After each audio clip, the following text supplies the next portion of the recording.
లోక్సభ ఎన్నికలలో తెలంగాణ జనసమితి పార్టీ కాంగ్రెస్ పార్టీకి సంపూర్ణ మద్దతు ఇస్తుందని కోదండరాం తెలిపారు.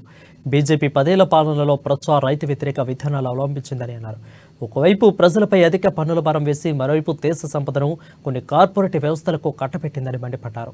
కాంగ్రెస్ కేంద్రంలో అధికారంలోకి రావాలంటే పెద్దపల్లిలో కాంగ్రెస్ అభ్యర్థి వంశీ భారీ మెజార్టీతో గెలిపించాలని కోదండరాం ప్రజలను కోరారు. సంపద మనం అదానిది తీసుకుంటే 25,000 కోట్ల నుంచి 1,50,000 కోట్లకు వాళ్ళ ఆస్తి పెరిగింది. 7,50,000 కోట్లు. ఎక్కడ 25,000, ఎక్కడ 7,50,000.